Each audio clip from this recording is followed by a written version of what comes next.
अस्सलामुअलैकुम नाजरीन, कुर्लिस उस्मान सीरीज का तीसरा सीजन कब शुरू हो रहा है? कौन कौन से किरदार हैं जो ऑफिशियली तौर पर तीसरे सीजन में शामिल हो चुके हैं? क्या शेख हैदर अली सीजन 3 में शामिल होंगे? क्या उमर बेबी तीसरे सीजन में शामिल होंगे? तो इन तमाम सवालात के अलावा और भी बहुत कुछ, तो इसके लिए वीडियो को आखिर तक लाजमी देखिएगा। मगर इससे पहले आपसे गुजारिश है हमारे चैनल को सब्सक्राइब कर दें। सबसे पहले बात करते हैं कि कुर्लिस उस्मान सीरीज का तीसरा सीजन कब शुरू होगा। देखें, अगरचे सल्जोक की सीरीज निजाम आलम और अर्तुल गाजी का किरदार निभाने वाले अदाकार एंगल आल्तान की बारबरोसा सीरीज का ट्रेलर आ चुका है, लेकिन कुर्लिस उस्मान सीरीज के तीसरे सीजन का ट्रेलर अभी तक नहीं आया। तो क्या कोई प्रोडक्शन टीम की जानिब से कोई मसला आ चुका है? तो इसके बारे में आपको बताते चलें कि ऐसा कोई भी मसला नहीं हुआ है। सल्जोक की सीरीज निजाम आलम और बारबरोसा सीरीज के वक्त से पहले ट्रेलर जारी किए गए हैं, जबकि कुर्लिस उस्मान सीरीज इनसे एक मुख्तलिफ कहानी के साथ चल रही है और जबकि इसका तीसरा सीजन रिलीज होना है, तो इसलिए इसका ट्रेलर इन दोनों सीरीज के मुकाबले के तौर पर पेश किया जाएगा। और इसके अलावा इस सीरीज को मजीद बेहतर करने के लिए बहुत से नए किरदार शामिल किए जा चुके हैं। तुर्किश मीडिया के मुताबिक तीसरे सीजन का ट्रेलर आने वाले 2 हफ्तों में रिलीज किया जाएगा।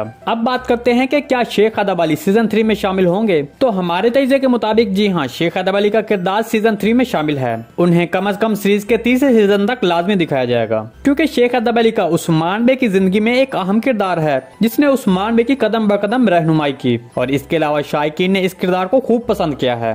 तो इसलिए कम से कम ये किरदार आने वाले नए सीजन में जारी रहेगा। दूसरी तरफ उमर बे का किरदार भी हमारे तजज़िये के मुताबिक आने वाले सीजन में शामिल होगा, क्योंकि ये किरदार उरहान बे को मजीद मजबूत करने में अहम किरदार अदा करेगा। आपका इसके बारे में क्या ख्याल है, कमेंट सेक्शन में जरूर बताइएगा। तुर्की ज़राए से हासिल करदा मालूमात के मुताबिक गुज़िश्ता हफ्ते से तीसरे सीजन की शूटिंग बड़ी जोरों शोर से जारी है, क्योंकि इसमें नए किरदार शामिल किए गए हैं। तमाम अदाकार जो कुर्लिस उस्मान सीरीज के तीसरे सीजन के लिए कास्ट किए गए हैं, उनके नाम ऑफिशियली तौर पर प्रोड्यूसर महमद बुज़दाक साहब के सोशल मीडिया अकाउंट इंस्टाग्राम के जरिए शेयर कर दिए गए हैं। तो चलें अब हम आपको उनके नाम बताते हैं। सरहद कलिच, येल्द्रिश शहनलर, राजगार ऑक्सोए, शीमा कोरकम्स, सारीदार कोकाए, मेल्सी गोरान, गेजम कला, बारतू अरसलान, सरहद परिल, ओजहान कारबे, सरदार अकोलकर, रदवान, अलिजबेर और एसिया येल्दबेर। तो ये तमाम किरदार सीजन 3 के लिए कास्ट किए गए हैं। जी नाज़रीन, आज की वीडियो बस यहीं तक थी। उम्मीद आपको पसंद आई होगी। अगर हमारी वीडियो आप तक बर वक्त नहीं पहुंच रही तो बेल आइकॉन लाजमी प्रेस कर लें, ताकि हर आने वाली नई वीडियो का नोटिफिकेशन आप तक बर वक्त पहुंचता रहे। वीडियो अच्छी लगी तो इसको लाइक शेयर कर दें। मिलते हैं किसी नई वीडियो के साथ, तब तक के लिए अल्लाह हाफिज।